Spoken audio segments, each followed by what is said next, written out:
everyone. Welcome to another installment of the Adam Rana Service Accommodation Specials with Adam Rana.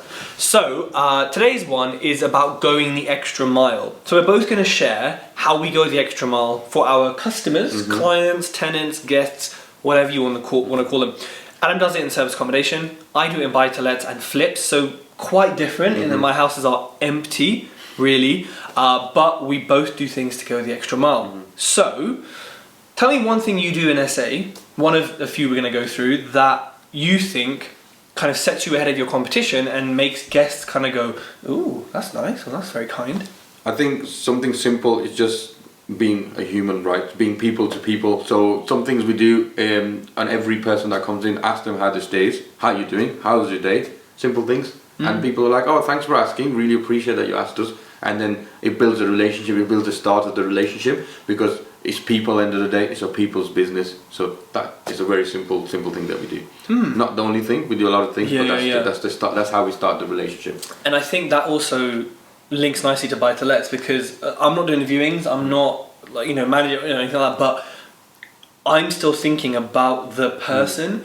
And before I haven't, so in a bathroom before, I've had the bathroom, the top, all the suite, the bath, but then I was like, hold on, where do they keep their toothbrushes? Where do they keep their shower gel?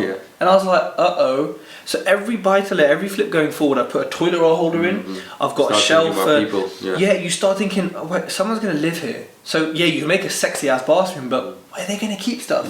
So kind of implementing that practical element into buy-to-lets makes them more attractive. Because when you walk into a house you're going to live in, you're thinking, where's the shower gel? You're not thinking, oh, that's a nice black tap, are you, right? So what's another thing you do in service accommodation? So one of the other things that we do is, so we pick out special occasions, right? So people tell us before, keeping in mind a lot of my service accommodation is self-check-in, so it's systemized and process, so like hands off for us, right? My team doesn't get involved in check-in, so no contact with the people. So what we do is ask people what the purpose of the visit is. So for example, let's use one example, anniversaries, because it's a getaway city. We get a lot of really? Yeah, we get a lot of weekend getaway. People come to Birmingham for getaway. Wow. They do, for a couples. Romantic place. He's getting there, mate. He's getting to London. He's getting. I mean, the canal is there. It's nice. Yeah, all the druggies out there. So what we do is, say someone said it's an anniversary, right? And we'll say, okay, it's an anniversary. First year anniversary, we'll get our operations manager to take a mid-range wine bottle. You don't need to spend much money. And a box of chocolate, probably spend what, 9 quid, 10 quid max. That 10 quid that we spend it's a really nice gesture that a lot of people don't do. So they're taking like 5-star hotels or high-end hotels. When you tell them you're just getting married or engaged, they give you a free room or they give you free stuff, right? You're lucky, there's a reason to do that, right? Because that's why people go there. Okay, they work with the luxury as well, but they know people will give free stuff out because they're getting married, they'll get married. So we do these little things. It's not inventing a new wheel. It's simple stuff, right? But it's stuff people don't think about. People don't think about that, and that's what sets you apart from the people that have been operating for 5 years or 4 years. Once you're smaller, I think you have this opportunity to really do this. Yes, we can probably do it when we have 50 as well. Might cost more because then it's a lot of time spent. But do it when you got a small portfolio. And there's the beauty of what you just said, is like, we do it when you're small. A lot of startups, whether they're fintech banks, whether they're prop tech, whether it's a fashion company, when you're small and you're the underdog, right, and you're the David of the Goliath, you are more nimble and you do the extra stuff like this. And as companies get bigger and become like Amazon and Google, they lose it and they become incumbent, they become corporations that don't do the little stuff they can't afford to, really. And that is rife for, disruption. So you and people who do this, as cheap and as simple as it is, it is so disruptive. Because the big corporates are not doing it. It's not doing it, right? So I think how I apply that principle there probably is through design. So it's easy to do a buy-to-let magnolia, boring metro tiles in a boring style, crappy little taps that our grandmas have in their houses, that are not stylish. It's so easy, and to just put cheap vinyl down, really cheap carpet. It's so easy to do that, and actually you get a better yield. You should do, right? However, I have found through sexy design, not too expensive, same thing. Like I might spend a couple of quid more per meter, or maybe I'll spend 600 quid more on a house in total. But I will then get, and I have got, some of the highest rents in the area who the hell am I to come in and get different? Yeah. just because I put some sexy ass vinyl in and I spent 10 minutes more on design than Uncle Jimmy who's like, I'm gonna invest and I'm trying to buy ashes, right? So buy-to-lets, as much as they're nothing like an SA, you can't make them look as amazing. If you make the little elements you have stand out, you will attract higher rents, you'll make a better yield, and when someone walks in they're going to say, ooh, I it's like the wow that. factor, right? It's the wow factor. Be different and create the wow factor. So I'll touch on from that. So these are the good things that we do pre-hand, but then what happens when things go wrong, right? How do you keep that connection alive? Yeah, good point. How do you then? So when something goes wrong? So SA is quite different to buy-to-let. So a lot of things can go wrong in SA, right? You know, it's like in a hotel. So someone's battery's not working. You know, like a lot of things can go wrong. Handle's broken, and they want it fixed because they have it too nice, and you know they want it. It's very important to take the negative into a positive, right? So look, it's broken down. Apology. You know, just be a human. Just be a person. Don't be corporate because people don't want that. People just want a simple fix, and they'll be happy, right? So go the extra mile, right? And if it's like when you're young in your business, be ready to work at 12 a.m. I've done it. Boiler's broken down, and I've gone at 12:30 whilst I had a job the next day to get up at 6 o'clock, and find them a hotel to stay because I didn't have any other apartments because I only had 2. And that is hospitality. That's not property. That's hospitality. And it's true. A lot of people don't talk about it, but do that. Be ready to do it. Otherwise, don't get in it.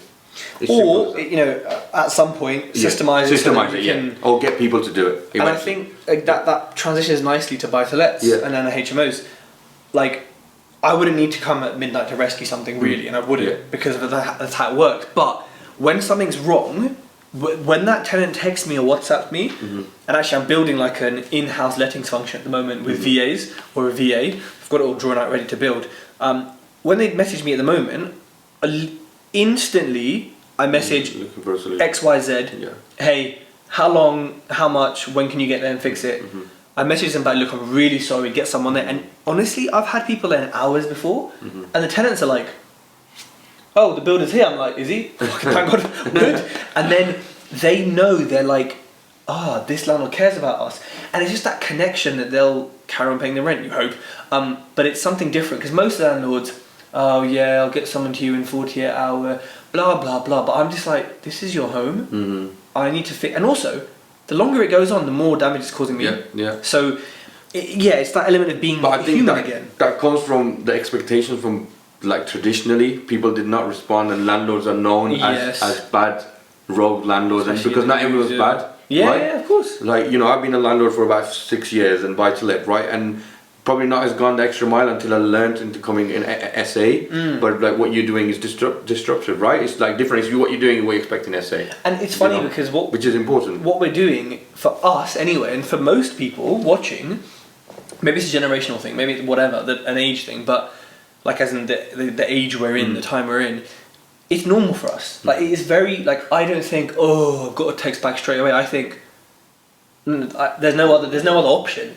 Like same with you with how you are human. You're like there's no other option because you're placing them in your feet, yourself in their feet. Right? This is and we've stayed in Airbnbs before.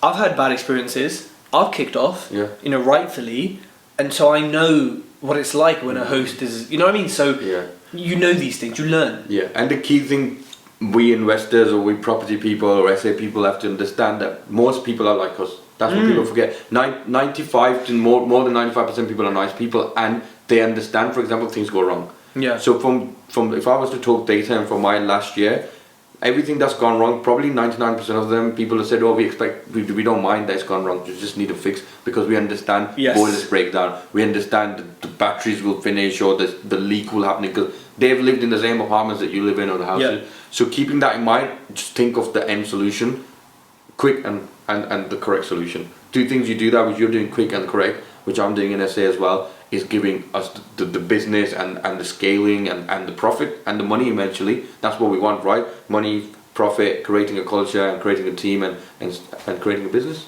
I love that. Any other tips to add, or you think? No, I think just one other point that I would do in SA, maybe you don't get an opportunity because you maybe live far from buy-to-let, is when things do go wrong, we go another extra mile and just like bring a gift for them, maybe a cheap one, for example. So if they're people that drink, let's talk about if they drink beers, like bring a pack of beers, you know what, 8 quid, 7 quid.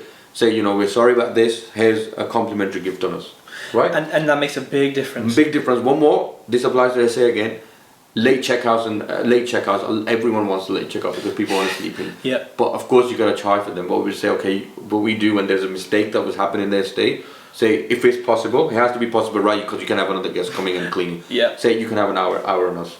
They will be Fine. so grateful of that. You will only see. I know as a guest, yeah, we're always great, like always great. I've seen so many Airbnbs where they're like, nope, or they've been like, yeah, we haven't got a guest, stay there, and it's like, wow, Yeah. you leave your suitcase there, all sorts of stuff. and they will forget all the bad things happen, and they'll remember the good thing. 100%. You leave them on a good note. Absolutely amazing. If this video has been useful, please hit like, comment, and hit subscribe below. Thanks everyone. Thanks everyone.